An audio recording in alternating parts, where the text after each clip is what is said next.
ভাগবত উদ্বোধন হচ্ছে আজকে আমাদের পিঙ্কি মাতাজির গৃহে। আজকে ভাগবত এসেছেন। ভাগবত হচ্ছেন স্বয়ং ভগবান, ভগবানের বাংময় বিগ্রহ স্বয়ং ভগবান। এই ভাগবতকে আশ্রয় করুন, ভাগবতের শিক্ষা গ্রহণ করুন। কে কি বলছে না শুনে ভাগবতের কথা শুনুন। কে ঠাকুমা কি বলছে, গোপাল ভাঁড় কি বলছে, হ্যাঁ, এইসব না শুনে কি শুনতে হবে?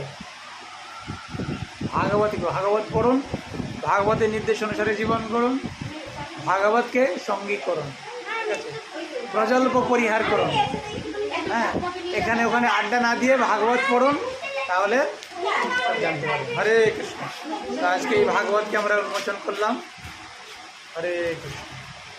এই ভাগবত হচ্ছে কলিযুগের সূর্য, পুরাণ অর্ক অধুনাদিত, কলৌ নষ্ট দৃশা মেষ, পুরাণ অর্ক অধুনাদিত। কলিযুগের নষ্ট দিশা মানুষদেরকে দিশা প্রদান করার জন্য এই ভাগবত উদিত হয়েছে। হরে কৃষ্ণ। এই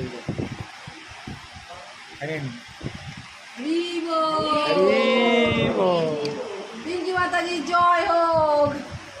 আরে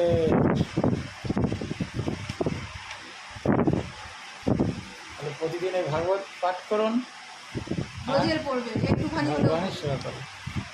আজকে কত ভাগ্য, কত চিন্তা করতে। এই ভাগবতকে আশ্রয় করেছেন, ভগবানকে আশ্রয় করেছেন, আর কোনো ভয় নেই।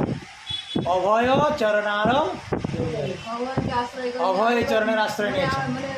ভজ হরে মন শ্রীনন্দের নন্দন, অভয় চরণার, অভয় চরণে আশ্রয় নিয়েছেন, তাহলে আর চিন্তা কিসের? হরে কৃষ্ণ। হরে বল।